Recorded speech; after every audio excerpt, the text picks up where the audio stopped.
സാധാരണക്കാരിൽ സാധാരണക്കാരനായ ഒരു ഫാക്ടറി സ്റ്റീൽ വർക്കറുടെയും പാർട്ട് ടൈം ക്ലീനർ ആയിരുന്ന അമ്മയുടെയും മകനായി അർജന്റീനയിൽ ജനനം. അച്ഛൻ്റെ അമ്മയുടെ സ്നേഹത്തണലിൽ വളർന്നു വന്ന ബാല്യകാലം. പറഞ്ഞു വരുന്നത് കാൽപന്ത് കളിയിലെ രാജാവായിരുന്ന സാക്ഷാൽ ലയണൽ മെസ്സിയെക്കുറിച്ചാണ്.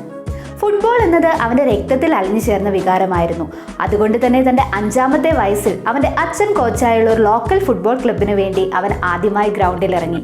ഫുട്ബോളിനോടുള്ള അടങ്ങാത്ത ആവേശം തൻ്റെ 8-ാമത്തെ വയസ്സിൽ അവനെ ന്യൂവെൽ ഓൾഡ് ബോയ്സ് ക്ലബിൽ കൊണ്ടെത്തിച്ചു.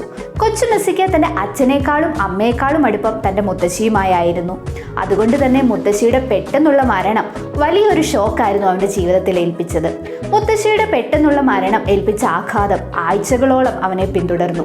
ഈ ഒരു സമയത്ത് തൻ്റെ ജീവന്റെ ജീവനായി താൻ കരുതിയിരുന്ന ഫുട്ബോൾ പോലും വേണ്ട എന്നവൻ വെക്കുകയുണ്ടായി. പക്ഷേ തൻ്റെ മകൻ്റെ ഫുട്ബോളിനോടുള്ള ഇഷ്ടം അറിയാവുന്ന അച്ഛൻ്റെ നിതാന്ത പരിശ്രമത്തിനൊടുവിൽ അവൻ ഗ്രൗണ്ടിലെത്തി. ലോകമറിയപ്പെടുന്ന ഒരു പ്രൊഫഷണൽ